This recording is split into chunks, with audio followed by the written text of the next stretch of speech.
These guys are ridiculous. These guys are ridiculous.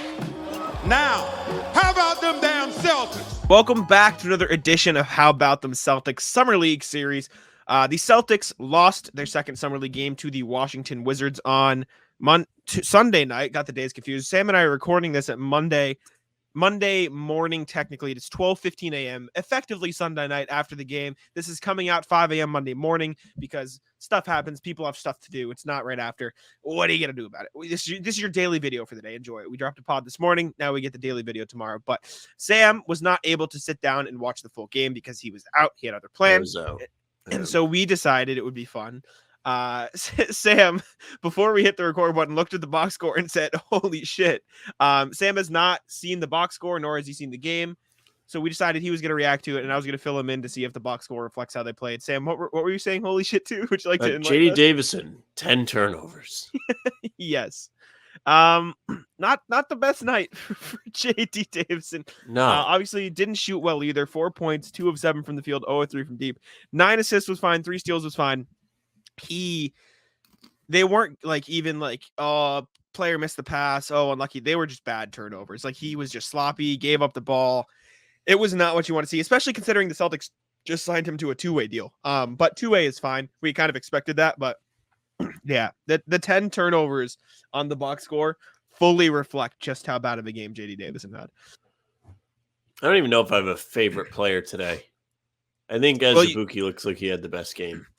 He did not. Maybe Champagnie. It was close. Champagnie had a very, very, very good bounce back game. Obviously, 21 points, 12 rebounds, 6 assists.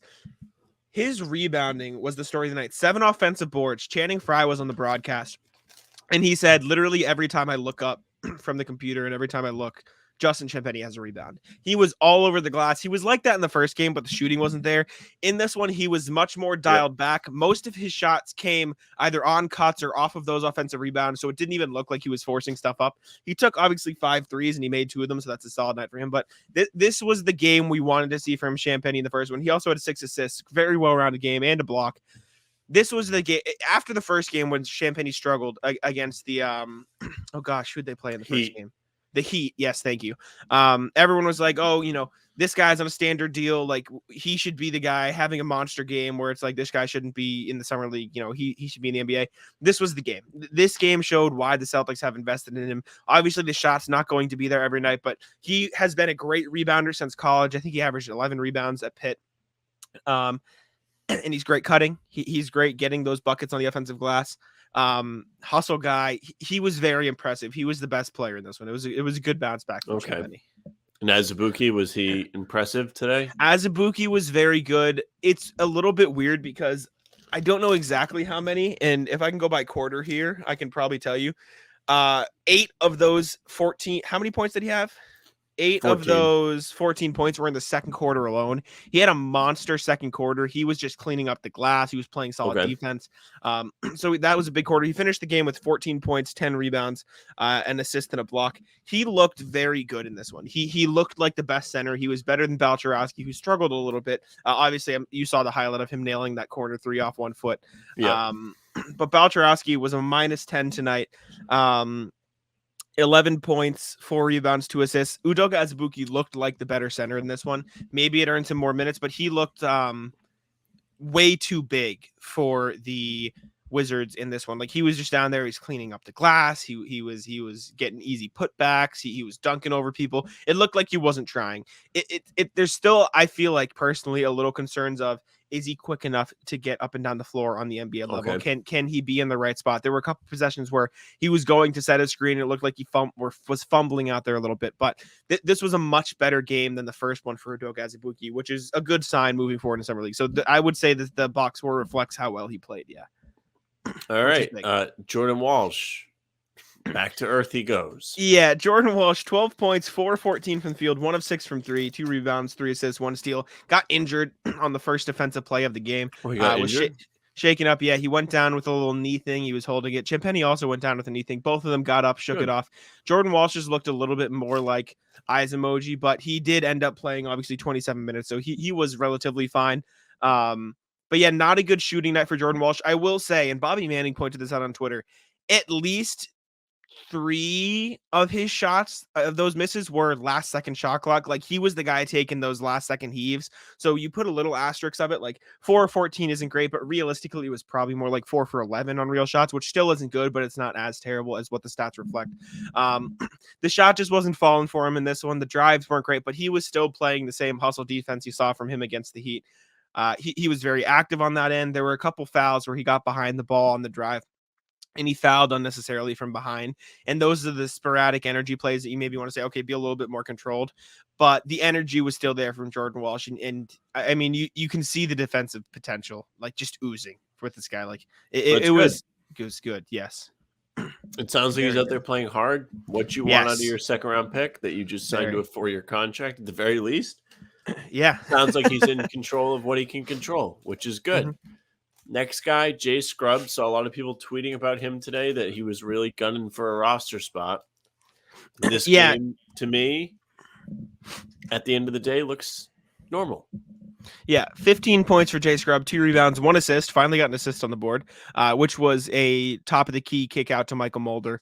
He literally just passed it over. Michael Mulder hit a 3, and that was kind of it. But 15 points, 2 rebounds, 1 assist, 1 steal, 6 of 12 from the field, 1 of 3 from deep. This was a game where you saw Jay Scrubb do a little bit more of the stuff that could be used off of the ball. He was driving a lot, getting to the rim, which we saw in the first game, but you could see how it would translate to cutting plays. The defensive energy was there, which is good if you want to see him at the NBA level.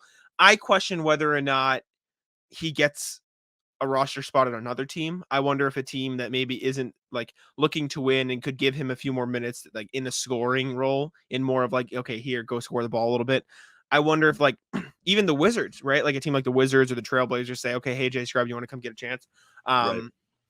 But if they don't, I could see why the Celtics would want to give this guy a 2-way spot, especially because they have 3. So it would make sense. And I'd still envision a Javonte Green-esque role for Jay Scrubb where he can just rebound, play solid defense, and score. But yeah, it was still a lot of the same where you question whether or not this style of play would translate to a spot on the Celtics. Did it all come in a big burst? No, it was pretty spread out. Like really, there were a couple where it's like, 2 drives in a row for Jay Scrubb, but then he sort of just played a solid defense and it came back to him eventually. It was pretty fluid. Like it was just a pretty solid all around game for Jay Scrubb. Yeah, it's definitely a point you touched on. The fluidness is an exciting point. Yeah, not needing to be the 100% look at me focal point of the offense. Big change from game 1, I would say. Yeah, he was really good in the first game as well, and he was able to get to his spot, score points, but it seems like today he took on a more tertiary scoring role where he was trying to create without. Well, I guess he had a big first half. I mean, 12 of the 15 were in the first half, but he also played 11 of his X amount of minutes in the first half. Then he had 3 in the second half, but it's not like he was forcing shots and miss. He only took 2 shots in the second half. So I thought it was a pretty solid game from Jay Scrubb all around, even though he was a minus 15 in the second half, which maybe not too great. But who do you want to see next? What box score intrigues you next? Let's take a look down the line. My guy? Nobody. Do my guy. Bean looks like he was fine. Justin Bean had another solid game. 10 points, 5 rebounds, 2 assists, 2 blocks, 4 or 6 from the field, 3 of 2 from 3. You say he's fine. I say I could see him doing that for the real Celtics because of the way he got it, right? Because the thing with Jay Scrubb is he needs the ball. The thing with JD Davison is he needs the ball. The thing with Udoka Azubuki is he needs, to be involved in some way to affect the play. Justin Bean is fine standing on the perimeter, not doing anything. Then he hustles in, gets an offensive rebound, and kicks out the ball. Or they ran a set. Remember the mid-range he hit at the beginning of the first game? Yes. The little midi over. They ran a set for that. They brought him up to the free throw line, got him the ball. He turned around, just sunk it. And I tweeted out Justin Bean, that turnaround fadeaway midi is cash. And someone replied to me, that's not a good shot. Ask anybody. And I said, that's not what I said. Don't ask me. I know that I was going to at you. But the 2 blocks were really good. One of them was like a come from behind block where he trailed the play and got a nice rejection. Chase down, yeah, but the other team got the rebound and put it right back in because no one else was there. But you can see how he can be impactful in a smaller role. Justin Bean is one of my guys for a 2-way spot right now, just because I think he does he's not going to stand out in any one area, but he's also just like so solid everywhere else. Like he's a really good passer. He had one rough pass where he was trying to dump the ball into Azubuki, but he had another one where he found Azubuki on the roll and got it in the perfect spot. Another offensive rebound, kicking out to passes. Those have been good. He's been great on the glass for the Celtics too. He made 2 of his 3 threes tonight. I've been really impressed with Justin Bean in Summer League so far. I think he's doing all the little things, and maybe it's because our expectations were so low, but he is like been a genuinely impactful player for the Celtics in Summer League. And not only that, but you can see how this impactfulness could translate to a two-way spot where he gets some actual minutes. Speaking of minutes. Yeah. Valerio Bodone not playing again. No. Not thrilled about that. If we're being honest. You were hyped for him. I was. I thought he was one of the most exciting of the bunch. I thought his highlights looked the most fun, albeit he was playing against toddlers, but his motions look very fluid. Do you have to Google his last name? I saw you searching. I did just Google it, yeah. Because the box score cuts off at the B. I see it. I see it on NBA. On ESPN. Oh, okay, yeah. How did Koulibaly look? I'm curious. I actually looked very excited really to good. Actually watch him, and of course didn't. Koulibaly iced the game. The Celtics were making a little run late in the game. They were down 10 with a minute left. They brought it to within, I think, 6 points, or no, they brought it to within 3 points. Then it was 27, 28 seconds left on the clock. They didn't foul. They're like, okay, let's run it down. They got it to Koulibaly in the mid-range shot. He turned around, sunk, swish. And then it was a dagger.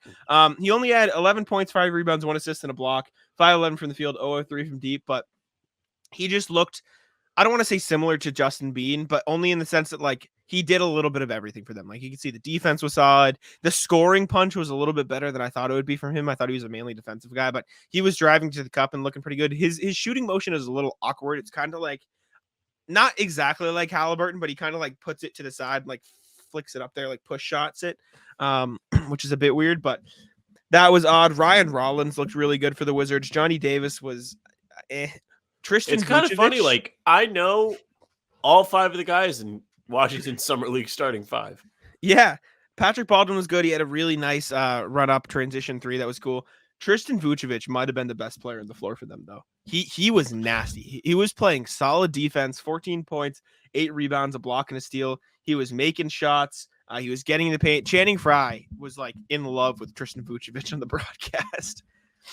So he was very good. You know what another trend is? A lot of guards in Summer League. Washington. Yes. 6 guards on their bench. Yes. Yes. Celtics got a lot of guards too. And speaking of Celtics, rounding out the guys we haven't talked about, Sam Grissel was fine. He was a -10, so I guess he looks like another don't care. Yeah, 3 points, 5 rebounds. Michael Mulder was quietly really solid in this game. He only got 15 minutes, but he had 8 points, 3 rebounds, an assist, and a steal, 3 of 5 from the field, 2 of 4 from 3. He's another guy where I wouldn't be surprised if the Celtics give him an actual look. He doesn't get a lot of minutes in Summer League, but I feel like that's less because he's not a good player and more because like they just want to give the young guys a chance. Like whenever Michael Mulder is in the game, you can just tell he knows what he's doing. Like all of his passes are crisp. He's hitting guys in the right spots. He's hitting his threes. Obviously, he's energetic on defense.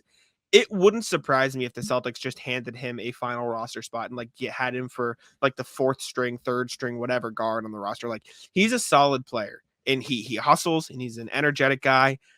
I don't know if they'd rather use that on a free agency guy or get a big man instead. But if they need guard depth, say they trade Brogdon. I'm not saying Mulder can step in and replace Brogdon, but that's not what I'm saying. But I'm saying if they get Brogdon, get another guard, and they're like, okay, let's get just a 4th string for extra guard depth on the roster because we don't have 2 high-level guys like White and Brogdon.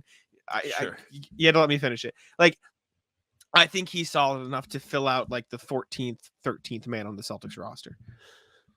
I wasn't saying he wants should to see replace Brogdon traded. That's not what I was saying. Not what I was saying. No, but solid overall game for the Celtics. Obviously, they lost. I think a big part of that was J.D. Davison's 10 turnovers. They were bad. J.D. Davison did not have a good game. If we want to hand out grades, I can hand them out for you quick. Obviously, like you said, you didn't get the chance to watch, but Jordan Walsh maybe for sleep. We'll rapid fire. Jordan Walsh probably go with like a B-. Wasn't too great. Justin Bean, I would say a B. I thought he was really solid again, impactful in his minutes. Oleg Baltarowski, probably a C+, maybe. He played straight up defense, but it was just the athleticism. He sounds like it's just a across the board C. The lack of athleticism that you mentioned is getting to him. He's going straight up, which is good, but he does it on every possession, and guys are just going around him at this point. They've learned. Justin Champagnie gets an A. He was phenomenal in this one. Really impactful game. JD Davison gets a C-, maybe even a D+. He was really bad. Sam Grissel gets a C for nothing in impactless, maybe a C-. Udoka Azubuki will get a B+. He was solid. Jay Scrubb, he can get a B+ as well for this one. And then Michael Mulder, I'll give a solid B-. Solid game all around. JD gets the Sam Get Ready to Learn Chinese Buddy Award of the game. Yeah, very yikes for JD Davison. Not his most impactful game. He signed a 2-way, came out the news during the game, and it was just like, you know what? I think that's going to be a thing. The what? Get Ready to Learn Chinese Buddy Award essentially is our version of the Tommy Award. I'm ready. Every game. I'm ready for the keep a tally. Phenomenal. Yes, throughout the season, that'll be great. Yes. Yeah. But yeah, thank you guys for tuning in. Thanks for listening to How About Them Celtics. Thanks for watching. Subscribe to the channel. We appreciate it. Leave a comment. I love reading them. And Sam, get us out of here so you can see. Yeah, subscribe, hit the notification bell, comment, like, follow the socials, follow Jack, follow me. That's it for us. Bye. I'm exhausted. Tic-tac-toe.